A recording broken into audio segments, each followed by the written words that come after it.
In today's video, I'm going to teach you how to add transition in Premiere Pro if you want your cuts to feel smoother and more polished. Transitions are a simple way to do that. Premiere Pro makes the process very straightforward, and once you know where everything is, you can add, adjust, and change transitions in just a few clicks.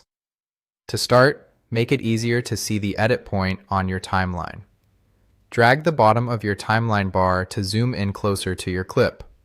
When you're zoomed in, the cut between two clips is much easier to work with, and that gives you better control when adding or adjusting a transition. Once you can clearly see the cut point between your two clips, right-click directly on that cut and select Apply Default Transitions.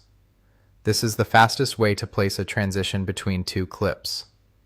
Premiere Pro will automatically add whichever transition is currently set as your default, so if you just need something quick and clean, this is a great option.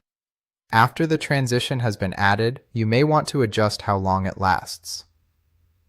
To change the duration, hover over the end of the transition on the timeline and drag it.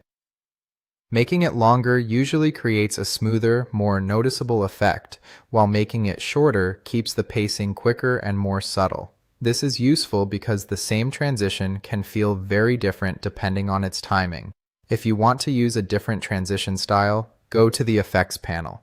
If you don't see the Effects panel on your screen, go up to Window and then choose Effects to bring it up. This is where Premiere Pro stores the different transition options you can apply. Inside the Effects panel, expand the Video Transitions folder and browse through the available choices until you find one you like.